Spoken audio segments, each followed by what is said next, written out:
Hello बच्चों, कैसे हैं आप सभी लोग। बच्चे, this question on your screen is taken from path finder book and topic is magnetism और ये बिल्डअप योर अंडरस्टैंडिंग का क्वेश्चन नंबर 19 है। ठीक है। What question says a particle of mass m and charge q is projected with a velocity v naught in a viscous medium where a uniform and constant magnetic field of induction b exists everywhere in a direction perpendicular to the direction of projection of particle. The force of viscous drag on the particle is given by law.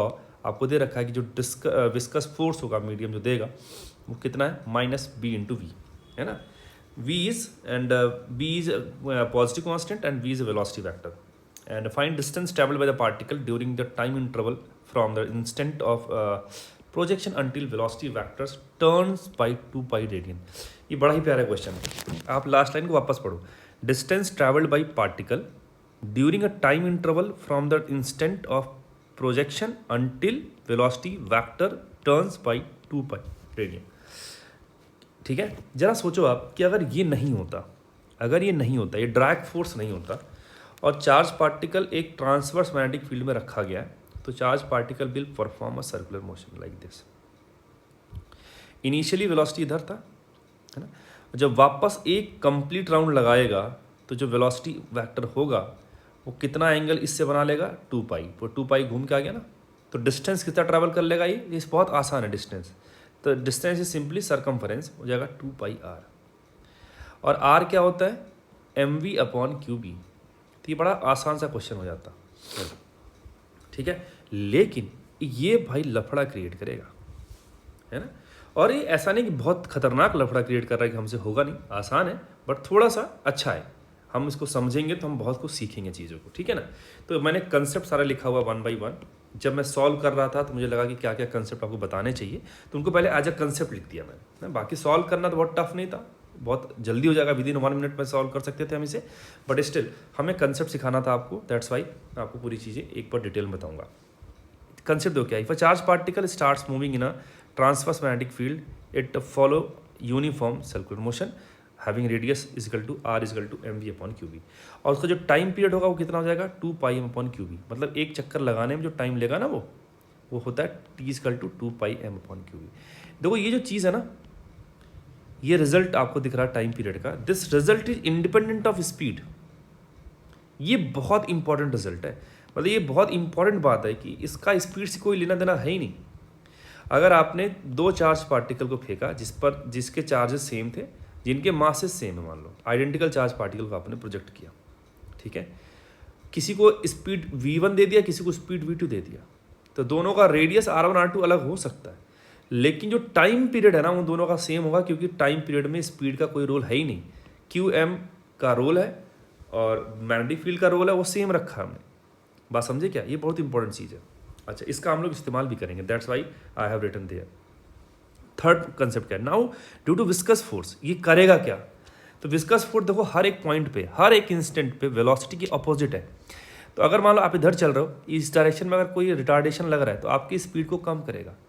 इसका मतलब ये है कि viscous force का role जो है ना वो स्पीड को चेंज करना, कम करना है सिंपली। और जो मैग्नेटिक फील्ड होता है ना, मैग्नेटिक फील्ड बच्चे कभी भी वर्क डन नहीं करता है। अगर ये वर्क डन नहीं करता मतलब है कि ये काइनेटिक एनर्जी में कोई चेंज नहीं करेगा। मतलब magnetic force is not responsible for any change in speed of particle. मतलब ये स्पीड को चेंज करेगा ही नहीं। मैग्नेटिक फील्ड केवल घुमाता है, only it can change the direction of velocity. तो चेंज कर सकता है, उसको रोटेट करा सकता है, लेकिन उसकी स्पीड को चेंज नहीं कर सकता। स्पीड को चेंज करने वाला ये ड्रैग फोर्स आ गया। मतलब जो भी हमारे पास इसका मोशन होने वाला है वो स्पीड डिक्रीज होगी और घुमाने वाला काम मैग्नेटिक फील्ड कर रहा होगा, ठीक है। अब अगर स्पीड बदल रही है, इसका मतलब रेडियस क्या होगा आपका, बदलेगा। रेडियस के फॉर्मूले में क्या आता है, mv/qb। qb चेंज नहीं हो रहा है, m सेम है। v अगर कम होगा तो r भी क्या होगा, कम होगा। मतलब कि एक बड़ा सा सर्कल में जाने वाला था, लेकिन अब स्पीड कम होता गया, तो इस सर्कल का रेडियस कम होता, हर इंस्टेंट पर रेडियस चेंज हो रहा है। तो कुछ इस तरीके से जाएगा, तो वही लिखा मैंने। Now due to viscous force it will experience a retardation due to which particle will move in decreasing radius circle, जिसका आर, क्योंकि देखो यहाँ पे दिख रहा है स्पीड कम होगा तो आर कम होगा। Magnetic force will not change the speed at, it only changes the direction of velocity. बोला था अभी थोड़ी देर पहले, वही मैंने लिखा भी है। और ओनली प्रोवाइड सेंट्रीपिटल फोर्स, अगर वो सर्कल में जा रहा है तो सेंट्रीपिटल फोर्स के लिए रिस्पॉन्सिबल होगा। When particle rotates 2 pi radian the time taken by it, अब देखो अभी बताया अगर ये विस्कस फोर्स नहीं होता तो एक कंप्लीट टाइम पीरियड में वो अपना एंगल जो बनाएगा इनिशियल वेलोसिटी वेक्टर से फाइनल वेलोसिटी, वो 2 पाई बनाएगा। तो अगर स्पीड चेंज भी हो रही हर इंस्टेंट पे तो भी 2 पाई घूमने में टाइम तो उतना ही लगेगा ना, क्योंकि time period is independent of speed. समझ में आया ना? ये सबसे बड़ा हिंट था इस क्वेश्चन का। समझ में आई बात? तो ये हमने डायग्राम बना दिया कि कुछ इस तरीके से जा सकता है वो। और अब हमें निकालना है कि जो है स्पीड अगर आपको मालूम चल जाए और आपको डिस्टेंस निकालना है ना, तो अगर स्पीड पता, मान लो कि दिस इज स्पीड, तो आप सिंपली क्या करो, डिस्टेंस के लिए इस वाले टर्म को इंटीग्रेट कर दोगे तो आपको डिस्टेंस मिल जाएगा। ठीक है, तो बस अब क्वेश्चन कोई बचा नहीं। हमें पता है कि ये जो विस्कस फोर्स है ये स्पीड को चेंज करेगा, हमने लिख दिया F = -BV। और जो टेंजेंशियल डायरेक्शन में है वो इकलौता फोर्स जो लग रहा है वो आपका यही है, क्योंकि आपका मैग्नेटिक फोर्स इधर है, इसका कोई रोल ही नहीं स्पीड को चेंज करने में, है ना। तो जो भी रोल था ये विस्कस फोर्स का था। तो आप बोलोगे कि इसको ही हम लोग नेट फोर्स मानेंगे टेंजेंशियल डायरेक्शन में, तो M × A लिख दिया, A के ऊपर लिख दिया dV/dt। अगेन आपको ये ध्यान रखना है, this is not net rate of change of velocity, this is only rate of change of speed.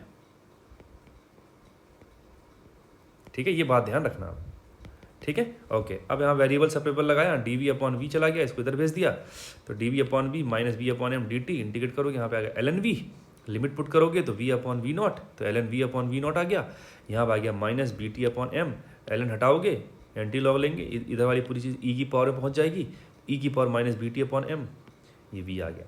तो v अगर हमें मिल गया तो हमें सिंपली क्या करना है, इसको इंटीग्रेट करना है। तो v dt, देखो मैंने लिखा भी है कि स्पीड अगर जो है डिस्टेंस और स्पीड जो टाइम रिलेशन जो है वो इस तरीके का होता है, तो ds क्या हो जाएगा, v dt, इसको इंटीग्रेट कर दोगे आप तो ये टोटल डिस्टेंस दे देगा। यहाँ पे आपको देखना पड़ेगा कि आपको टाइम कौन सा लेना है, तो मैंने 0 से लेकर टाइम पीरियड t कर दिया, क्योंकि जब थीटा 2 पाई हो जाएगा टोटल, तो इसका मतलब टाइम जो हो जाएगा वो आपका एक टाइम पीरियड हो जाएगा। तो 0 से लेकर कैपिटल T, ये हमने v का एक्सप्रेशन रखा है, उसको आप सॉल्व करोगे, ये वाली पूरी V0 बाहर आ जाएगा और ये पूरी चीज़ जो है ये डिवीजन में जाएगी B/m माइनस के साथ, लिमिट पुट करोगे तो आपको ये रिजल्ट मिलेगा। ठीक है, तो इसमें t की जगह पे आप रख दो 2π/3b, तो कुछ चीज़ें कटपिट होंगी, तो हमारे पास ये फाइनल रिजल्ट आ गया।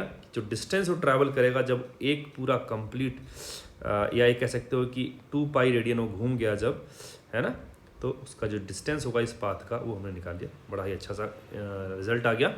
ये पूरी चीज़ रही। ठीक है, तो आई होप ये पूरी बात आपको समझ में आएगी। तो इसके जो कंसेप्ट था ना, हिंट, ये बड़े प्यारे थे, बड़े ही सीक्वेंस में मैंने रखे हैं, ताकि आप अगर इसको फॉलो करें ना तो आप कभी जीवन में ना भूलो कि अगर ऐसा